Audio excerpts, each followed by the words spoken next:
All right, today builds off what we talked about yesterday, where we did algebra problems with addition and subtraction. Now we're doing multiplication and division.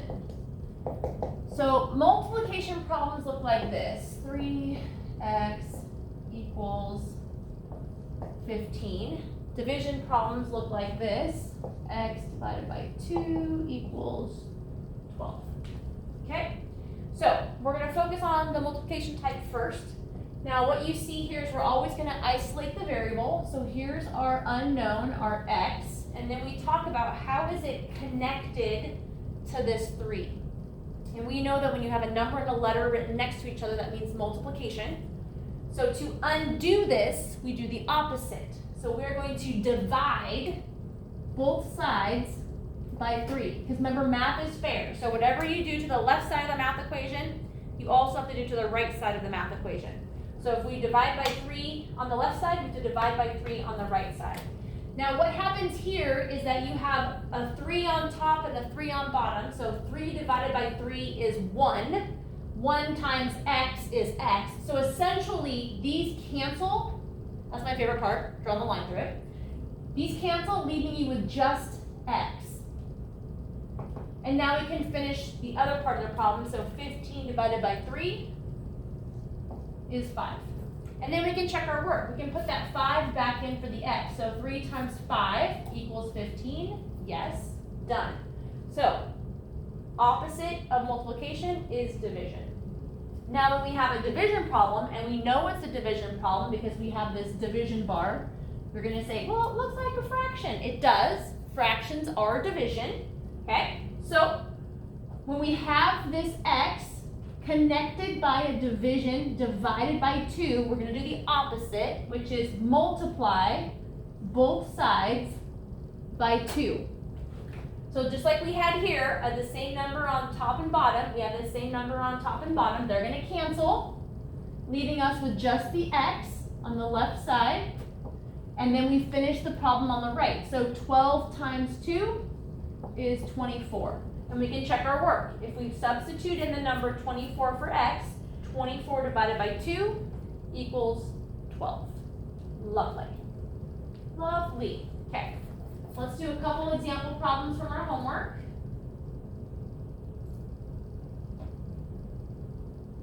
My first one is 4n equals 12. This is a multiplication problem. So to undo it, to find the answer, we're going to do the opposite, which is divide both sides by 4. These 4's cancel. 12 divided by 4 is 3. Good. Don't be concerned or confused if you have numbers on the opposite side of the equal sign. It doesn't matter which side we start with. We just need to find the variable and isolate it. Remember, get everything away from that crazy letter. So right now this is a multiplication problem. We're going to divide by 5. Divide by 5. Those cancel. 10 divided by 5 is 2. So just because they switch things around, don't panic. Let's do a couple more examples. And then I'm going to talk about problem 12 and 13 in your homework. Here's another example. C divided by 6 equals 7. This is a division problem. So the opposite of division, yep, we're going to multiply by 6 on both sides. Fantastic. Those 6's cancel. C equals 7 times 6, which is 42. Okay, great. Let's talk about problems 12 and 13. So they're going to be a story problem. We're going to add a little bit of creative thinking to your brain. I know you're all super excited. So my problem has a rectangle, and it says the height, find the height of the rectangle pictured above if the area is 475 yards. So we know that area is base times height. Base times height, or length times width. So area of a rectangle is base times height, or length times width. It's just how you picture it in your brain, okay? So we know that length times width, so 25 times, let's give this a letter. What letter do you want to call that? M. Equals area. So what was the total area they gave me? 475. All right, so I have a number multiplied by a letter.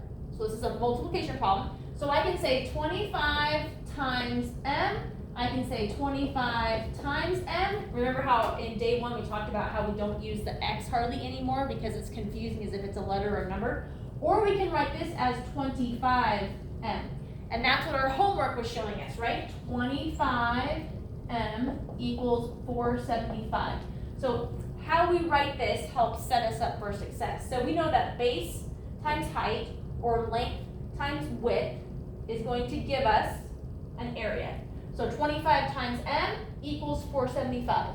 How do I solve for m? What type of problem is this? Sweet. Opposite? Division. So we are going to divide both sides by 25. Now these are going to cancel, and it's going to make me work on my division. Jerks, that this math program is. All right, 25 goes into 47 one time, because if it was 2 times it'd be 50, which is too much. Make sure you put that 1 over the 7, because I'm using 47, not just 4. So I'm going to subtract 25, and I get 22. Now, 25 goes into 225. I know that I'm thinking about money now, right? Quarters. 4 quarters make $1. Another 4 quarters make $2. Now we've got 25 cents, so I need 9 quarters. So 9. That's how I problem solve my way through that one. So my answer here is that this height is going to be 19. All right, so actually, what were the 2 numbers they gave you on this problem? 30m, and then the area was 570, and then it says m squared, which is...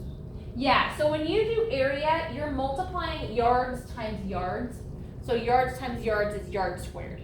Okay. So meters times meters, yep, meters times meters is meters squared, inches times inches is inches squared. Good. When we're adding, we're just adding the numbers, so you're not multiplying them together. So, good observation. All right, so we had our multiplication problem. You already said 30m equals 570. So we're going to divide both sides by 30. These cancel. Now, I don't know if I showed you all this trick, but when we are dividing and you have zeros on the back of your numbers, you can take off 1 0 for 1 0. So instead of going 30 into 570, I can erase this 0 and make it 3 into 57. Because what you're essentially doing is you're dividing by 10. You're taking 10 out of both the top and the bottom. So I had a 0 on back of the 570, I had a 0 on back of the 30. I'm just going to take both those zeros away. Now it's 3 into 57, which is a much easier number for me to do. So it's going to go in once. Subtract and get 2. Bring down my 7. 3 goes into 27 9 times. Final is 19. Huh, interesting how both answers came out to 19 with 2 different problems. Okay, so that's how you solve problem number 12 in your homework.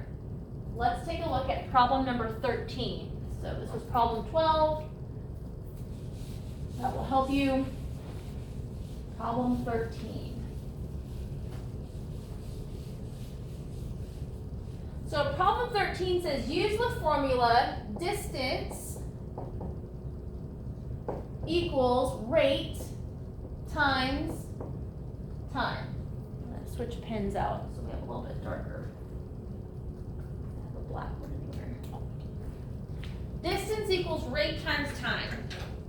So it says find the distance covered by an airplane flying at 500 miles per hour hour for 6 hours. So rate is your miles per hour, and then time is your hours. So the distance they travel is going to be 500 times 6. Because my answer was 500 miles per hour at 6 hours. How far am I going to go? Yep, you're confused. Look, what did I do? Oh, no, I am having. Oh, gosh, okay. So distance equals rate times time. So we're going to multiply rate, and we're going to multiply time. And rate is miles per hour. Feet per second. That's rate.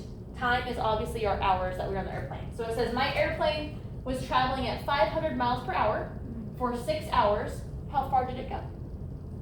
Now remember, when you're multiplying numbers and that there's zeros on the back, we only have to multiply the two numbers, 6 and the 5, yep, and then we add the 2 zeros on the back.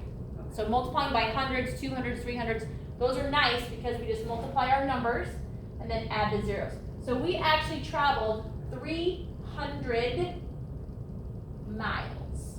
I'm sorry, 3,000 miles. So a 6-hour trip at 500 miles an hour, 3,000 miles. What were your two numbers?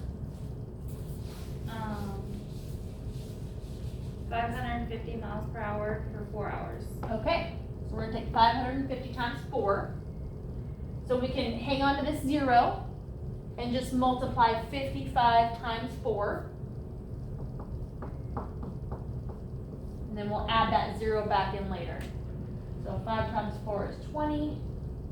5 times 4 is 20 plus 2. And then we're going to add that 0 back in. So you traveled 2,200 miles. Okay, so that's solving algebra problems with multiplication and division. Proceed.